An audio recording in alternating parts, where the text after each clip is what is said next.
সাবেক আইজিপি বেনজির আহমেদের সম্পত্তি ক্রোকের নির্দেশ দিয়েছেন আদালত। দুদকের আবেদনের প্রেক্ষিতে আজ ঢাকা মহানগর দায়রা জজ মোহাম্মদ আশরামস জকলুল হোসেনের আদালত গোপালগঞ্জে তার ৮৪টি দলিলের সম্পত্তি জব্দের আদেশ দেন। সিলন ফ্যামিলি ব্লেন্ডের কড়ালিকার আর সতেজ সাদের পারফেক্ট ব্লেন্ডে স্বপ্নেরা মেলুক টানা। সম্প্রতি প্রকাশিত এক জাতীয় দৈনিকের দাবি, পুলিশের সাবেক মহাপরিদর্শক ও র্যাবের সাবেক মহাপরিচালক বেনজির আহমেদের বিপুল পরিমাণ অবৈধ সম্পদের খোঁজ মিলেছে। এরপর থেকে বেশ আলোচনায় পুলিশের সাবেক এই আইজিপি।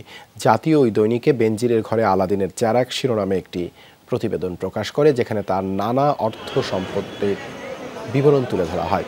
বেনজির আহমেদের বিরুদ্ধে ওঠা অভিযোগ অনুসন্ধানে দুর্নীতি দমন কমিশনে চিঠি দেন ব্যারিস্টার সৈয়দ সায়েদুল হক সুমন। বিপুল পরিমাণ অবৈধ সম্পদ সংগ্রহের জন্য তদন্ত করে প্রয়োজনীয় আইনি ব্যবস্থা গ্রহণের জন্য দুদককে অনুরোধ করেন তিনি।